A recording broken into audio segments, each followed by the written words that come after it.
नहीं पार पड़ी तो एक महात्मा थे, उन्होंने कहा कि मैं आपकी आंखों को ठीक कर सकता हूँ यदि आप मेरी एक बात मान लो तो। उन्होंने कहा बताओ। कि आपको 3 दिन तक केवल सबको जो है आपकी आंखों में केवल हरा रंग जाए बस, तो आपकी आंख बिल्कुल ठीक हो जाएंगी। तो राजा ने कहा ठीक है यार, हम तो राजा हैं, क्या है। तो उन्होंने घर में पेंट भी अंदर भी सब लोगों को हरा ही हरा हरा हरा हरा हरा। लेकिन आप सोचो कहाँ तक हरा कराओगे। अब आप दरबार में भी जा रहे हो, लोग भी आ रहे हैं आपके सामने, आसमान भी है, आप राजा हो तो कुछ कितना ही करा लो, पूरी प्रकृति को तो हरा नहीं कर सकते ना। तो उन्होंने कहा यार ये तो मामला बैठेगा नहीं, 3 दिन में हम कहीं तो इधर उधर जाएंगे, कैसे हरा रंग दिखेगा, हमारी आँख तो सही नहीं होंगी। तो ये महात्मा ने तो एक मंत्री से पूछा, तो मंत्री ने कहा महाराज मैं कर दूंगा आपका एक काम। कितना खर्चा है? खर्चा कुछ नहीं आएगा, 2 पैसे खर्चा आएगा बस। तो चश्मा दे दिया उनको हरे रंग का, ये आप पहन लो। पहले राजा किसको सही करना चाह रहे थे? उन्होंने कहा ये नहीं बैठेगा मामला। स्वामी जी ने अब एक बात कही, वो सबसे बड़ा बेवकूफ़ है वो व्यक्ति जो दूसरों में सुधार करना चाहता है। ये स्वामी जी ने कहा है भाई, हम कौन हो ये सब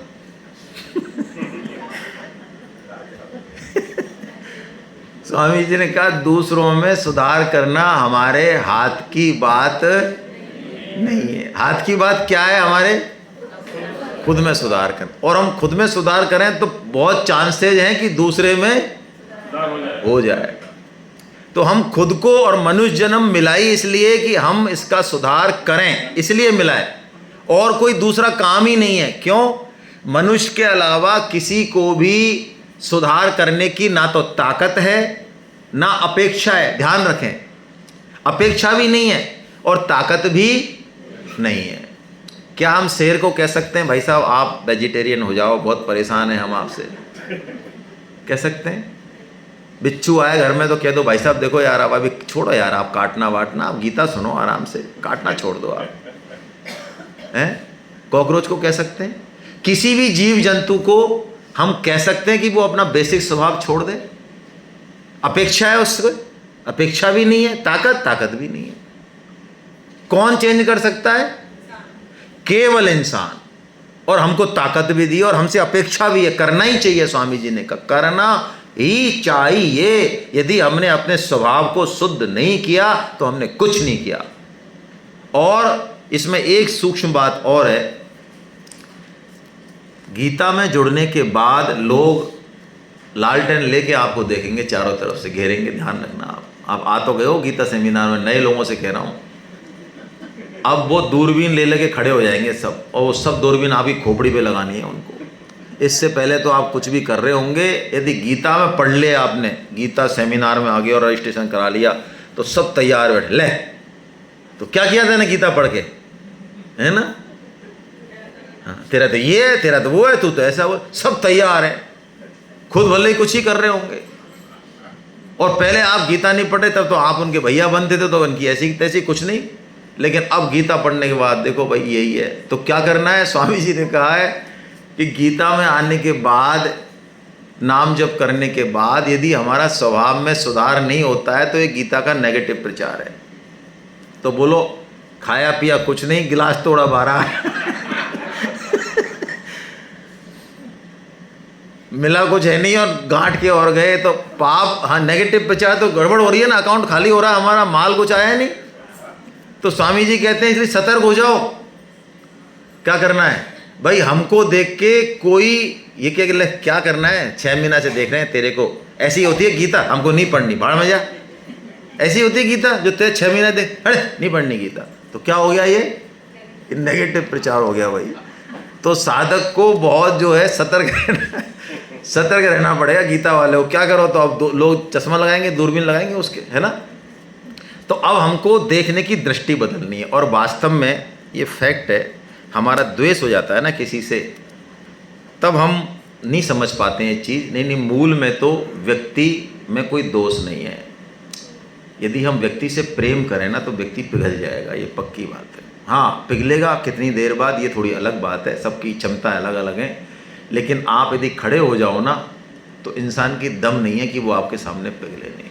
प्रेम में बहुत ताकत है, प्रेम से सुधर जाता है इंसान। लेकिन ये है कि हम थोड़ा सा मजबूत रह पाएँ कि नहीं रह पाएँ, या वही टेक्निक जो है भगवान दे रहे हैं, है ना, कि विभूति योग। अर्जुन, विभूति योग से होगा क्या, तू सब जगह कैसा भी व्यक्ति हो, है ना, आड़ा तिरछा कैसा भी व्यवहार हो, कोई पदार्थ हो, सब में तू मेरा ही जो है दर्शन कर, तब तू 24 घंटे मेरे ही भजन में रहेगा। ये टेक्निक भगवान दे रहे हैं। यही बात कह रहे हैं। आइए देखते हैं क्या क्या कह रहे हैं भगवान।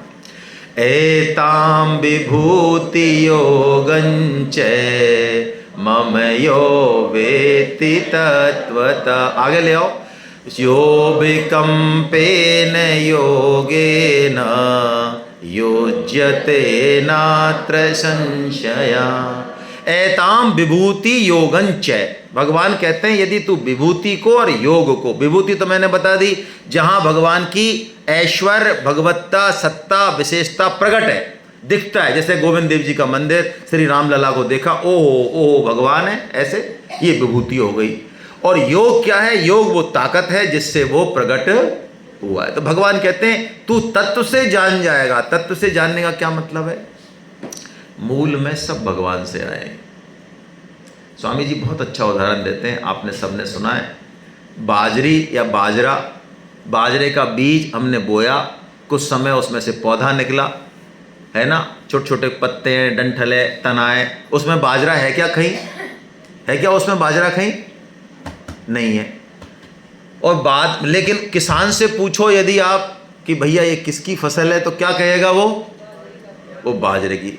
अब कोई आदमी कह सकता है समझदार कि बेवकूफ़ है क्या, कहाँ है बाजरा है इसमें, लेकिन किसान को ये पक्का विश्वास है कि पहले भी ये बाजरा था और अंत में भी इससे क्या मिलेगा, तो बीच में भी ये क्या है, बाजरा है। ऐसे तत्व से जानने का मतलब ये है, भक्त ये जानता है कि ये सृष्टि भगवान से ही प्रकट हुई और यही भगवान इतने करोड़ों रूपों में जो है प्रकट हुए बीच में, क्योंकि सृष्टि अंत में मिलेगी किसको, भगवान को। तो बीच में भी क्या है ये, अब भगवान ये रूप दिखा रहे हैं भाई अलग अलग, क्या करो, ये आड़े तिरछे लोग हमारे आसपास खड़े कर दिए, ये भगवान लीला कर रहे हैं, लेकिन ये मूल में है भगवान ही, ऐसा इसको विश्वास होता है।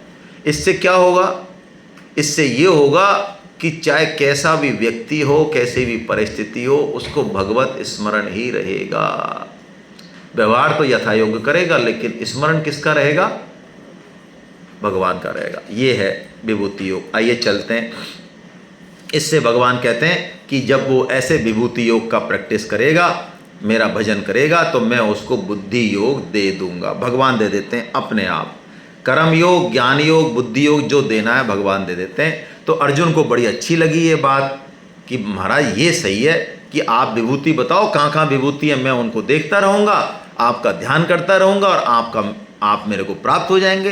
तो जरा जल्दी जल्दी बताओ कितनी कितनी विभूतियाँ। ऐसा अर्जुन ने ये प्रश्न किया है यहाँ पे, है ना, कथम विद्या महम योगिन। ठीक है, अब भगवान विभूति योग बताना शुरू कर रहे हैं। विभूति योग बताना, भगवान ने इस चैप्टर में 82 विभूति बताई। हम सिर्फ पहली और आखिरी लेंगे, बीच की आप पढ़ लें, है ना। यानी जहां भी इस संसार में कुछ आश्चर्यजनक, कुछ विलक्षण दिखता है, वो सब भगवान का विभूति है। जैसे सूर्य भगवान है, कौन है, विभूति है भगवान की। चंद्रमा विभूति है भगवान। हमारे पेट में जठराग्नि है जो पचा रही है, ये कौन है, ये भी विभूति है। ये पानी जो हम पीते हैं, ये कौन है, ये समुद्र कौन है, भगवान श्री राम। जितने भी हमें दिखते हैं, नारद मुनि, सब भगवान यहाँ तक कह देते हैं अर्जुन तू भी मेरी ही विभूति है, पांडवों में मैं अर्जुन हूँ। लेकिन यहाँ भगवान मूल रूप से एक विभूति बता रहे हैं, वो हम देखते हैं। देखो, अहमात्मा गुणाकेश सर्वभूताशय स्थितः अहमादिश्च मध्यञ्च भूतानामन्त एव च। हे गुणाकेश, हे अर्जुन, सर्वभूताशय स्थिता, मैं सब प्राणियों के भीतर स्थित। अब आप देखिए, यानी हर प्राणी भगवान का मंदिर है। इसीलिए हमारे यहाँ पंच महायज्ञ करने का प्रावधान है क्योंकि हम जो खाते हैं, पकाते हैं, झाड़ू लगाते हैं, उठते हैं, बैठते हैं, बिजनेस करते हैं, फैक्ट्री लगाते हैं, इसमें बहुत सारी जीव हत्या होती है। रोटी बनाने में, खाने में, नहाने में, घूमने में हम करोड़ों जीवों की हत्या करते ही है। लोग कहते हैं हम गीता क्यों पढ़े, हम तो पाप ही नहीं करते। तेरे को पाप की परिभाषा भी पता है? आप गूगल पे सर्च कर लो, हम एक श्वास लेते हैं 10,000 से ज़्यादा जीवों की हत्या हो जाती है। तो बोलो पाप नहीं करने वाले, सांस लेनी है अगली हैं 10,000 मरेंगे, तू तो बहुत बढ़िया इंसान है, बोल मत ले। सांस में हत्या हो रही है, हाँ हो रही है। सहजम कर्म कौन्ते सदोषम अपि न त्यजेत, भगवान 18:48 में कहेंगे हर कर्म दोष युक्त है, फिर भी त्यागना मत। पंच महायज्ञ बताए हमको। पंच महायज्ञ यानी भोजन किया बनाया तो सबसे पहली रोटी गाय को, अंतिम रोटी कुत्ते को। क्यों? उस पाप को दूर करने के लिए। एहसान नहीं कर रहे हम, उस पाप को दूर करने के लिए कर रहे हैं। उठे हम ब्रह्म मुहूर्त में तो सबसे पहले नहा धो के भगवान सूर्य को जो है अर्घ दे दिया मंत्र बोलते हुए। तो बोलिए भगवान सूर्य जीवन देने वाले, प्रकाश देने वाले, काम हो गया। बड़े बूढ़ों को नमस्कार कर दिया। ये सब पंच महायज्ञ में आते हैं। जो आदमी डेली पंच महायज्ञ नहीं करता है वो महान पाप का भक्षण करता है। पहली बात, सब जीवों के हृदय में भगवान है, सब जीवों के हृदय में। बोलो, इसलिए अननेसेसरी जीव हिंसा नहीं करनी चाहिए। राजेंद्र दास जी महाराज जो मलुक पीठाधीश्वर हैं, सब अननेसेसरी जहां आपका बस नहीं चल रहा है, आपको जो पता ही नहीं है। अननेसेसरी का मतलब ये है, मैं आपको इसलिए घटना सुना रहा हूँ, नेसेसरी क्या और अननेसेसरी इसकी परिभाषा भी सबकी अलग अलग है। आपने अच्छा प्रश्न पूछा है। जगत गुरु राजेंद्र दास जी महाराज, परम सद्य राजेंद्र दास जी महाराज के जो गुरु हैं, है ना, गुरुदेव हैं, उनके जीवन की एक घटना है कि एक बार वो बहुत छोटे से कमरे में रहते, सबका खाना बनाते 20-25 लोगों का। वो गुरुदेव सुबह उठ जाते 2 बजे 1 बजे ही। तो छोटा सा कमरा था, उनकी छोटी सी लकड़ी की अलमारी थी, उसमें कुछ मीठा वीठा रखा होगा, और नीचे बिस्तर था उनका, उस पर भी नहीं था, खाट पर नीचे सोते थे वो। तो बाहर गायों की सेवा कर रहे, खाना वाना बना रहे, इतने में देखा उन्होंने, शिष्यों ने देखा तो चींटियों का एक सेना जो है कहीं से चल के और उनके बिस्तर पे से, तकिया पे से होते हुए, और माल ट्रांसफ़र की कार्रवाई चल रही थी चींटियों की। तो शिष्य ने कहा कि अब गुरुजी आएंगे तो तुरंत इनको जो है मैं हटा देता हूँ, भगा देता हूँ। इतने में गुरुजी आए तो उनको पता चला, अरे क्या कर रहा है कि महाराज, अरे नहीं, इतना बड़ा अत्याचार कर रहा है, इतनी सारी चींटियाँ ये अपना काम कर रही हैं। भैया गुरुजी आप सोओगे, आप इतने 1 बजे के जगह हो अब तो। अरे क्या सोना है, अभी ये थोड़ा सा जगह है बगल में, यहाँ सो जाएंगे, बगल में बिछा लेंगे। तो राजेंद्र दास जी बता रहे हैं 3 दिन तक, जब तक उनका वो ट्रांसपोर्टेशन का काम पूरा नहीं हुआ, तब तक गुरुजी ने उनको इतना सा भी डिस्टर्ब। ये है सर्वभूताशय स्थिता, प्राणी मात्र में उसका दर्शन करना। लेकिन इसका एक दूसरा पक्ष मैं बता रहा हूँ। हिंदू इस बात को सुन के थोड़े कायर हो जाते हैं। ये वचन श्री कृष्ण के हैं, लेकिन जब धर्म और संस्कृति की बात आई तो उस कृष्ण ने महाभारत युद्ध में 18 अक्षौनी सेना को खत्म करा दिया। अहिंसक होने का मतलब ये नहीं है कि धर्मयुक्त हिंसा से बचा जाए, वो कायरता है। ये हिंदुओं में धर्म ग्रंथों को थोड़ा गलत पकड़ने से ये कायरता कहीं बहुत गहरे में बैठ गई। जीव हिंसा के नाम से उनके हाथ पैर ही कपते हैं। भगवान ने अर्जुन के जो हाथ पैर कपे थे उसी के लिए तो गीता बोली कि तुझे इन पापों के स्तंभ को, अधर्म के स्तंभों को ढहाना है। कि महाराज ये तो भीष्म के रूप में, हाँ भीष्म के रूप में हो, पितामह के रूप में हो, तब भी गुरु के रूप में, हाँ गुरु के रूप में भी हो। धर्म के विपक्ष में जो भी खड़ा होगा वो डहेगा, क्योंकि अंत में धर्म की ही सिद्धि होगी। धर्म संस्थापनार्थाय, भगवान ने कहा मेरा अवतार ही इसलिए हुआ है। तो इसलिए यदि जहाँ अधर्म हो रहा है और हम सक्षम हैं तो वहाँ पर इस जीव हिंसा के फार्मूले को मत लगा देना, वहाँ तो हमको काम करना है। तो भगवान ने ये बात कही, लेकिन हम सृष्टि को इस हिसाब से देखें कि सबके अंदर भगवान बैठे हुए हैं। और भगवान ने खुद ने घोषणा कर दी, अर्जुन मेरे बिना तो कोई जीव जन्म ले ही नहीं सकता। मैं सबका पिता हूँ, प्रकृति सबकी माता है, मैं बीज हूँ, मैं पिता हूँ। इसलिए जितने भी चर और अचर ये जितने भी बने हैं सब मेरे से ही बने हैं, मेरे बिना कोई कुछ नहीं है। आप देखते होंगे हमारी पूर्वज पहाड़ों की, पीपल की, नदी की, पशुओं की, पत्थरों की पूजा करते थे, और लोग उनको पढ़े लिखे क्या कहते? बेवकूफ़ कहते। नहीं कहते? हमने साइंस पढ़ना चालू किया, थोड़ा पढ़ लिख लिए, तो हमारे पूर्वजों को हम क्या कहते हैं? अरे बेवकूफ़ है, बैल की पूजा कर रहे हैं, है ना, गाय की कर रहे हैं, पहाड़े पूजने जा रहे हैं कभी, और नहीं तो नदी और सरोवर में ही जो है 2 घंटा जो है वहाँ पे कुला मंडी खा रहे हैं। फालतू क्या लेना देना है यार इन चीज़ों से? जड़ की पूजा कर रहे हैं, बताओ। आपको पता है 87 से, मैं नाम भूल रहा हूँ, रियो द जेनेरियो सम्मेलन था, वो कौन सा था, ओपेक का एक, वहाँ पर करोड़ों अरबों रुपए खर्च हुए प्रकृति को कैसे बचाया जाए। डेवलप्ड कंट्रीज, क्योंकि सबसे ज़्यादा विनाश भी वही कर रहे हैं, और उसकी कई मीटिंग हो गई पिछले 30-40 साल में। अब जाके उन्होंने ये इस रिजल्ट पे पहुँचे हैं, वो इस रिजल्ट पे पहुँचे हैं हजारों करोड़ अरबों रुपए खर्च करके, कि भैया यदि प्रकृति को बचाना है तो प्रकृति का पूजन चालू करो। पहाड़ को पूजो, पेड़ को पूजो, जंगल को पूजो, पशुओं को पूजो, क्योंकि इन सब से, बायोडाइवर्सिटी से ही ये प्रकृति सही रहेगी। अरे तो बेवकूफ़, और हम क्या कह रहे हैं? हम क्या कर रहे हैं? हमारे बुजुर्ग जो क्या कर रहे हैं पिछले, वो क्यों पूज रहे हैं? जड़ को चेतन के समान मान के इसी थ्योरी में पूज रहे हैं, क्योंकि प्रकृति का योगदान है, भगवान ये कहते हैं। अब अंतिम बात जो भगवान कहते हैं, इस विभूति योग की जो असली बात है, कैसे हम समाज को देखें, कैसे परिवार को देखें, कैसे किसी व्यक्ति को देखें, कैसे संसार को देखें, उसकी पूरी टेक्निक भगवान एक श्लोक में दे रहे हैं। ये श्लोक पकड़ने लायक है, समझने लायक है, सभी श्लोक पकड़ने लायक हैं, ये हमारे काम का है। यद यद विभूतिमत् सत्वं श्रीमदूर्जित में विवा तत्तदेवावगक्ष त्वं मम तेजोंस संभवम। क्या बढ़िया बात भगवान ने कही। यद यद विभूति मत सत्वम, तुझे जहां जहां कुछ भी ऐश्वर्य दिखे, शोभा दिखे, बल दिखे, वो मेरे ही अंश से आया है। ओहो क्या बढ़िया बात है? कैसी बढ़िया बात है। यदि हम देखिए, किसी न किसी से तो प्रभावित होते ही है ना, संसार में होते हैं ना, होते हैं, हो ही जाते हैं। लेकिन यहाँ पे एक टेक्निक दी है भगवान ने, प्रभावित तो हों लेकिन बंधन नहीं होना चाहिए, पतन नहीं होना चाहिए। प्राय हम प्रभावित होके पतन करा बैठते हैं, अपना शोषण करा बैठते हैं। ये टेक्निक यदि हमने समझ ली तो अब हमारा कोई शोषण नहीं कर सकता।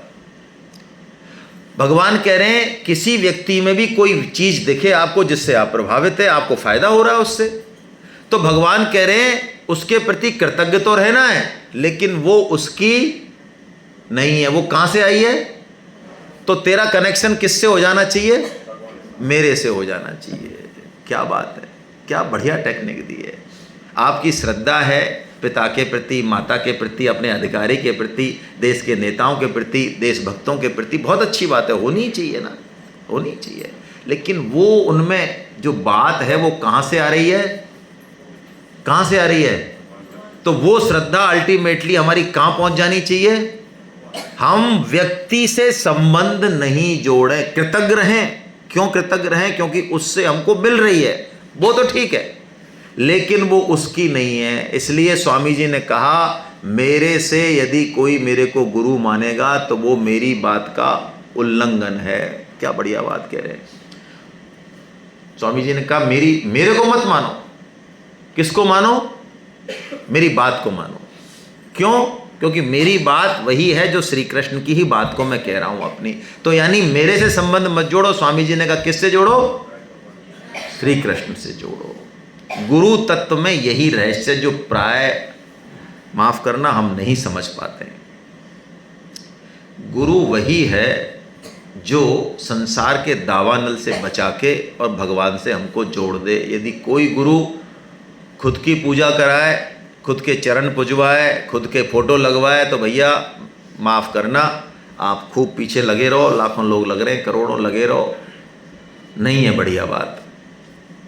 गुरु का काम है रेफ्लेक्टर की तरह काम करना, क्रिस्टलाइजेशन की तरह, प्रेरक की तरह काम करना, जो भगवान से हमको मिला दे और बीच में से हट जाए। हाँ, शिष्य की ये ड्यूटी है कि वो गुरु के प्रति कृतज्ञ रहे, वो अलग बात है, वो दूसरी बात है। गुरु की ये बिल्कुल अपेक्षा नहीं है कि शिष्य मेरे को प्रणाम करे, मेरे को चढ़ावा दे, मेरे को माने, ना ना ना ना ना, कोई लेना देना नहीं है, नहीं, बिल्कुल छुप जाए, गुरु तो जैसे रहे ही नहीं, केवल भगवान ही भगवान रहे। क्यों? गुरु होता ही नहीं है। गुरु वही है जो भगवान का दास है। भगवान का दास बने बिना कोई गुरु हो ही नहीं सकता। प्रभुपाद क्यों बोलते हैं? इस्कॉन के जो संस्थापक हैं उनका नाम प्रभुपाद है ना। आप मतलब समझते हैं प्रभुपाद का क्या मतलब है? जो प्रभु के चरण कमलों में स्थित है, बैठा हुआ है, उनका दास है, वो प्रभुपाद है। यदि हमारा गुरु प्रभु का दास नहीं है तो वो गुरु बनाने लायक नहीं है। इसलिए भगवान की सत्ता को सब में देखें, सब में कोई ना कोई खास बात है, कोई ना कोई ऐश्वर्य है, तो हम लेकिन उससे चिपके नहीं, उससे व्यक्तिगत संबंध नहीं बनाएं और भगवान की तरफ बढ़ जाएं। इसलिए ऐसा ये पूजन हो गया भगवान का। जहाँ जहाँ भी कोई अच्छी बात दिखे, अच्छा रूप दिखे, है ना। अब मेरे को फिर एक बचपन की घटना याद आ रही है, मैंने सुनाई तो है लेकिन सुना देता हूँ। हम एक बार बैठे थे, हमारे बाबा साहब भी बैठे थे, मैं उनके पास ही बैठा था खाट में, और एक सज्जन और बैठे थे। तो सामने से सड़क से, पहले की बात है ये, करीब है ना 82 के आसपास की बात होगी, एक स्त्री जा रही थी जो हमारे किसी परिचित की बहू थी, लेकिन हमें नहीं उस समय ज़्यादा पता चला। बहुत सुंदर थी वो, शादी हुई थी नई और बहुत सुंदर थी। ऐसी सुंदर की देख के आँख टिक जाए उनके ऊपर। तो हमें जैसे देखा, हमने भी देखा, हमने देखा तो हम देखते रह गए, हमें तो कुछ ध्यान ही नहीं, हम देख रहे थे। और बगल में जो सज्जन बैठे उन्होंने तो कुछ बोला उनके लिए। तो वो मुझे अब याद आया, ये विभूति योग जब मैंने पढ़ा, हमारे बाबा साहब तो गुजर गए 88 में, अब मुझे विभूति योग पढ़ा तो उनकी वो बात जो कभी चर्चा ही नहीं हुई, बस ऐसे छपी पड़ी थी कहीं, तो निकल के आई विभूति योग से। तो हमारे बाबा साहब ने उस सज्जन की बात का जवाब ऐसे दिया कि वाह, क्या भगवान की जो है कृपा है, क्या ऐश्वर्य है भगवान का, कैसा रूप दिया है इनको। यानी उस रूप को देख के उनके मुंह से भगवान की महत्ता का वो शब्द निकला। और हम सोच रहे, हम जैसी भी हमारी बुद्धि थी में कि ये कहाँ से भगवान को ठलाए बीच में, यार ये रूप का तो मामला चल रहा है ना। हमारा दिमाग में कुछ ऐसे ही मतलब गड़बड़, पर बोले क्या, बोल नहीं पाए। वो बात, वो मेरे को अब दिखी वो बात कि उस चीज को कहना कितनी बड़ी बात है। रूप तो रूप है भाई, भगवान का ऐश्वर्य है वो, उससे दुश्मनी नहीं कर सकते, वो भी एक ऐश्वर्य है भगवान का। लेकिन उसको भगवान से कनेक्ट करना, उसमें भगवत तत्व देखना, यही तो बात है असली, है ना। तो ये विभूति योग है। इस टेक्निक को हम रखें अपने साथ तो हम कहीं भी जो है लिप्त नहीं होंगे और भगवान से हमारा मन जुड़ा रहेगा। और ये अंतिम श्लोक 11वें श्लोक के साथ, 11वें अध्याय के साथ करेंगे। भगवान ने एक बहुत बड़ी कृपा करी इसमें। भगवान ने कहा, अरे अर्जुन तू क्या विभूति कर रहा है, यहाँ देख, यहाँ देख। विभूतियों का सारा जो सुप्रीम रिजर्वोयर है, जहाँ से विभूति निकल रही है, वो फैक्ट्री तो तेरे सामने बैठी है। तो तेरी दृष्टि फैक्ट्री पे तो है नहीं और तू बाहर देख रहा है। ऐसा ही हमारे साथ होता है ना। घर का जोगी जोगना और आन गाँव का, हाँ, घर के बड़े बूढ़े कोई कदर नहीं होती है, हाँ चला जाए वो जब कदर होती है। अरे साहब हमारे बाबूजी, हमारी दादी जी बहुत तगड़ी थी। अरे तगड़ी थी तो तैने क्या किया, तैने एक गिलास पानी नहीं पिलाया, बॉटम तो फूट गई तेरी, अब रो रहा है। चले जाता है तब जाके आदमी को दिखता, अरे भाई साहब हमारे बाबूजी थे, हमारे दादाजी थे, तब जो है कैसा हमारे माहौल था, कैसे भक्त आते और ऐसा पहाड़ की तरह थे साहब, हम तो मौज, अरे मौज था, तो तू अब रो रहा है। तो ऐसे ही भगवान कह रहे हैं, अर्जुन तू ये बाहर क्या देख रहा है, तू जरा पलट के मेरी तरफ देखना। तू क्या समझ रहा है मेरे को, मैं सारथी हूं तेरा? अरे सारथी नहीं हूं मैं, सारथी का तो रोल कर रहा हूं मैं। अरे अनंत ब्रह्मांड, भगवान कह रहे, ओहो अनंत ब्रह्मांड मेरे एक अंश में स्थित हैं, ऐसा भगवान ने कहा। तो अर्जुन की आंखें बढ़ गई कि ऐसे भगवान। अरे बताओ बताओ, राम राम, मैं इनसे जो है ऑर्डर दे रहा हूं कि मेरे रथ को भाले चलो घोड़ों।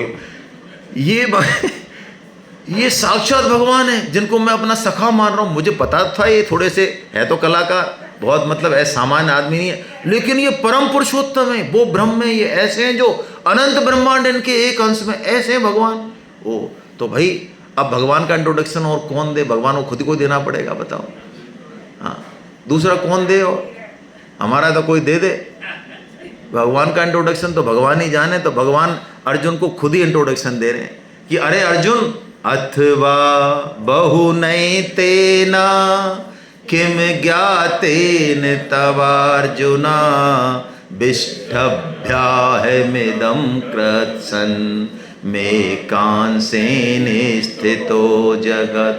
अथवा बहुनैतेन, क्या इधर उधर तू देख रहा है? संपूर्ण जगत को अपने एक अंश में व्याप्त करके मैं स्थित हूँ।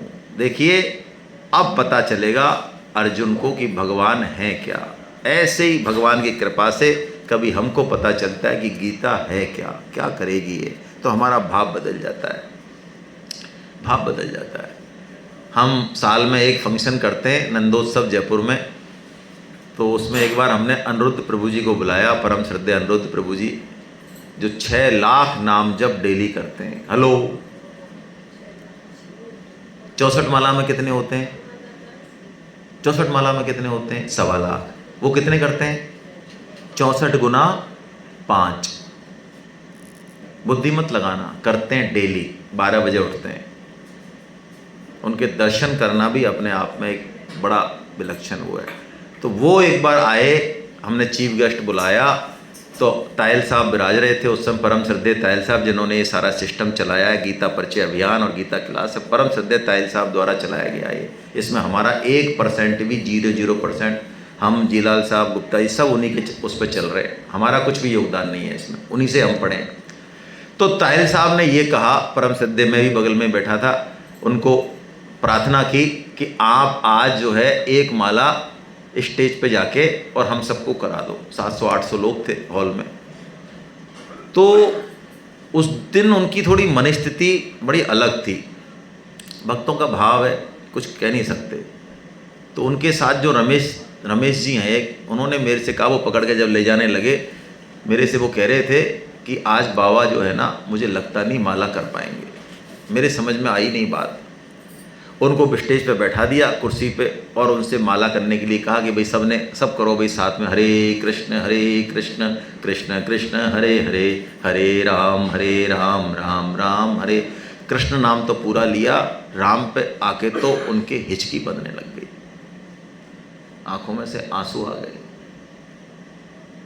बहुत कोशिश की उन्होंने कि मैं कम से कम पहली माला तो पूरी करूं। ये 800 लोगों की बात है, मैं कोई इसको एक्सैगरेटेड करके नहीं बता रहा हूँ। 2 मिनट हो गए कि चलो कुछ बोलेंगे या कुछ करेंगे, लेकिन वो ऐसे मग्न हो गए भगवान के उस प्रेम में, नाम लेते ही उनका ऐसा भाव हो गया जैसे कोई राम को साक्षात देख रहे हैं क्या, कृष्ण को साक्षात देख रहे हैं क्या। और मैं ऊपर ही था स्टेज पे, आखिर में 2 मिनट बाद इशारा पाके फिर मैंने आखिर में पर्दा लगाया, तब सहज हो गए वो।